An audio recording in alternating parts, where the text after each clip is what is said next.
Hello, this is Soundout here, back in our DC Universe Classics review. Today we have the War of the Green Lanterns 2-pack, Yellow Lantern Hal Jordan, and Blue Lantern Kyle Rayner. This is the, I think, last release in the DC Universe Classics line, if you're going technically. And it's kind of sad that this line is ending with 2 repaints and their Lantern characters. I only put these second because in all solicitations for these sets, the other one being the Azrael Batman and Batman, which I reviewed just recently, it seems that this one's always listed second. It's also the least interesting of the two packs, but it's also listed kind of second. It seems like that in every 2-pack wave. Like the last wave we had, Shazam and Black Adam did not sell as well as Joker and Harley Quinn. This was, of course, a Toys R Us exclusive. It was $32.95 at my Toys R Us. Prices may vary by city, state. Check your local store for availability. No guarantee they're there. It was interesting how these were released in Canada first and then came over to the U.S. And I'm completely confused. I live in the United States, yet on the back here you get Made in China, Mattel Canada Incorporated. Strange, for sure. So anyways, as this 2-pack is based from the War of the Green Lanterns storyline where something, Green Lanterns went crazy, they needed to switch rings, whatever. And so, here we go to the bios. Hal Jordan was chosen by a Green Lantern ring because of his fearlessness and was tasked to fight evil as a member of the Green Lantern Corps. But when Krona used the Green Lantern rings to control the minds of the Corps, Hal was forced to use Sinestro's abandoned yellow ring to give him the power of fear. He joined forces with Kyle Rayner, Guy Gardner, and John Stewart to fight back against the evil Krona. Now, I know Guy Gardner became a Red Lantern, but I forget what John Stewart became. Can't think now. Don't really know. First appearance was Showcase number 22. Real name Hal Jordan. Occupation Test Pilot. Base of Operations Coast City / Sector 2814. Special abilities. Yellow Power Ring projects fear to create yellow power constructs in direct opposition to Green Lantern power rings. So it's really nice that they changed the bio for this, also probably to explain to the general public why he's a Yellow Lantern. So anyways, Kyle Rayner, who, this is my first Kyle Rayner figure. I know I need to get that one from the Green Lantern Classics line, but he's pricey. Ganthet, a Guardian of the Universe, chose Kyle Rayner to become the 4th human to wield an Owen power ring, but when Krona used the Green Lantern rings to control the minds of the Corps, Kyle used St. Walker's abandoned Blue Lantern ring to give him the power of hope. Unfortunately, the ring supercharged the power rings of the brainwashed Green Lanterns he was battling. He was forced to retreat and live to fight another day. Good job, Kyle. You superpowered the guys you're fighting. First appearance, Green Lantern 3rd Series, number 48. Real name, Kyle Rayner. Occupation, freelance artist. Base operations, New York City. Special abilities, Blue Lantern power rings, supercharges all nearby Green Lantern power rings. So it is our, let's see, what is it? It is our 2nd Blue Lantern. And we still don't have a unique character yet. All we have is the Flash and Kyle Rayner. But luckily Mattel is fixing that next year with the St. Walker in Club of Infinite Earths. So anyways, without further ado, let's take a look at this 2-pack and see if it's worth tracking down for a couple Lantern repaints. So we're going to start with Hal Jordan first. Now, don't get confused. This actually happened in the comics. The backstory of the bio did specifically say, like, you know, how it all happened, Krona, rings, Hal picked up Sinestro's ring, and became a Yellow Lantern. Now, this did actually happen in the comics. This is not Mattel making stuff up to make just, you know, basic figures just to sell, you know, easy repaints and such. And there was a little bit of effort put into this one. So it's mostly just a mismatch of parts. For example, you get this Yellow Lantern battery thrown in. This is to make up for the lack of a new head sculpt. I am pretty sure of that. So you get that. I got like 3 of those already.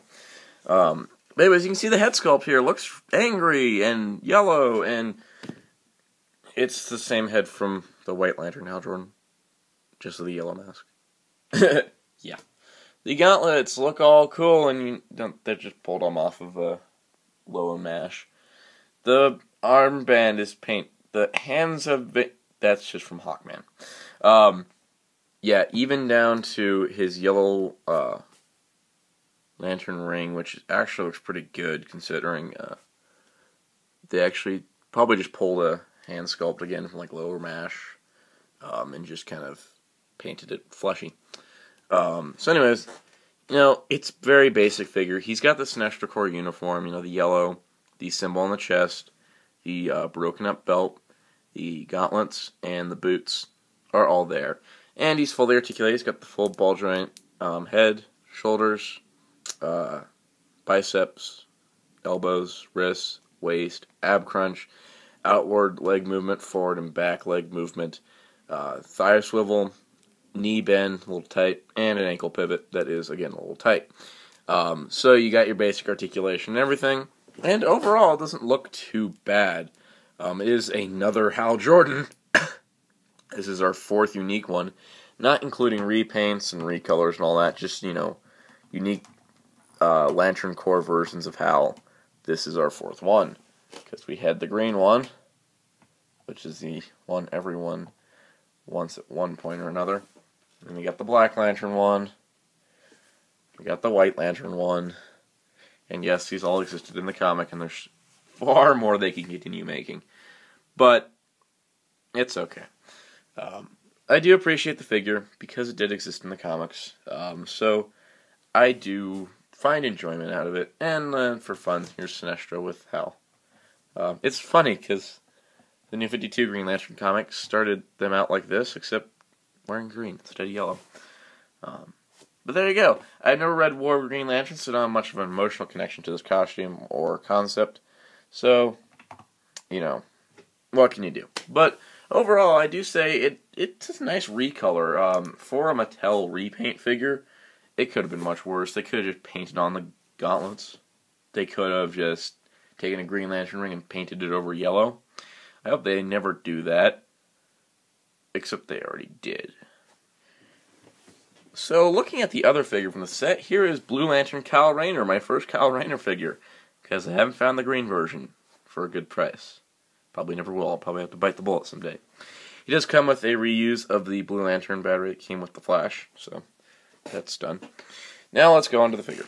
So, this is our first time looking at this head sculpt. First time I look at the head sculpt. It is the standard Hal Rayner head with a blue mask instead of green. But it is nice and metallic, which I do like. I wish it would have done it for the rest of the figure.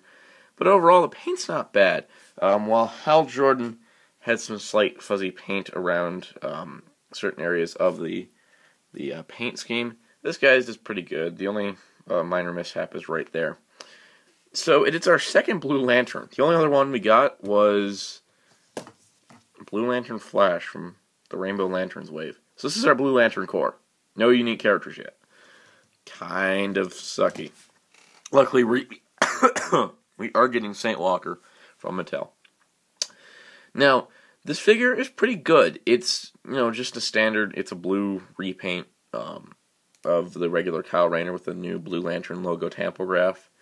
But there's one problem. One big problem I have. That is a Green Lantern ring painted blue, not a Blue Lantern ring. Now, I haven't read War of the Green Lanterns, so I don't know if this is comic accurate. I highly doubt it. And, sorry about that. So I haven't read War of the Green Lanterns. But I doubt in the comic that it looks like this, because he said he picked up St. Walker's old ring. Unless St. Walker's ring is shaped like a Green Lantern symbol, I highly doubt that was how it looks in the comics. Now, I could be wrong. I would love if someone corrected me and said, hey, it actually did look like that in the comics. If it did, I will totally forgive Mattel. But otherwise, it's kind of a mishap here. Admittedly, that looks more like a Blue Lantern ring than this does, to me. And they could have easily just repainted that hand blue. But, what can you do? Get the standard articulation, the ball joint neck, shoulders, biceps, elbows, wrists, ab crunch, waist, leg, hip movement, thigh movement, knees, and ankles. So you can give him some cool ring blasting poses, even if his ring is a bit inaccurate. But overall, not a bad looking figure. It is just a straight repaint. No constructs or any thing, because Mattel just doesn't want us to have them, apparently. So, yeah, not much you can do about it. But, admittedly, not a bad figure overall. I can complain about the ring for days on end, but I need to do more research to make sure that I'm not totally wrong. So, not much you can do. And as our Blue Lantern Corps grows, because we'll finally get its leader soon, let's just bring in DC Direct Worth. I got him because he was cool looking. He's Elephant. He's Blue Lantern. He's causing this whole table to be unbalanced. I apologize to everyone. We got a nice little Blue Lantern Corps going on. I'd like to see more Blue Lanterns. I really like the Blue Lantern Corps. So I would like to see more of them in the future. Not just Saint Walker and a couple other repurposed heroes. I would like a Mattel version of Worth. I think it's a character I like, and would definitely buy a figure of a second time, even if I already have the DC Direct one. But I got the DC Direct one because I highly doubt Mattel is going to make a version of him in the future. But you can always dream, and yeah, this body mold, they'd have to make a new body mold, which I don't think they're up to doing in Club Infinite Earths. So anyways, that is Blue Lantern Kyle Rayner, and overall not a bad-looking figure. In the end, is this 2-pack worth it? If you're a Lantern completionist, or a DC Universe Classics completionist, or just think the color schemes are kind of neat and you like the concept, this pack is for you. For casual fans that want a representation of Hal Jordan and Kyle Rayner, you might want to get him in green. You'll recognize him a lot better. This was kind of a neat little pack just for hardcore fans and the Green Lantern fans that like the Jeff Johns stuff. And, I appreciate Mattel. At least it was an obvious repaint choice. They could have made these a long time ago, and I'm surprised it took them this long to do it. And I would like another 2-pack with the Red Lantern Guy Gardner and whatever John Stewart was, I forget. Just to complete the quote-unquote team. It would be really nice. But it's highly unlikely as the line seems to be disappearing from retail. And we probably won't get any more, which is unfortunate. I mean, there's a lot of repaint possibilities in this line that I'm surprised Mattel isn't taking advantage of. I mean, freaking Raven should have done her back in Wave 3. Then you could have repainted her for the rest of the line. I don't know. But what can you do? Not much you can do. It's Mattel. We're going to live with it. And I'm glad they made the figures. I'm definitely not having Briar's regret because they look really nice. So, overall, stay tuned for more DC Universe Classics reviews. I will be reviewing the ever-infamous Wave 21 at some point. Just so I can talk about its weird backstory. And stay tuned for some more other types of reviews that are not DC related. And be sure to check out Hirotaku on November 19th, 2012. We will be launching a new site dedicated to superheroes of both America and Japan. Emphasis on hero and otaku in one word, Hirotaku. So stay tuned for that, and be sure to keep watching my videos so I can bring you more cool stuff like these DC figures or maybe some more import stuff or Masters of the Universe Classics maybe.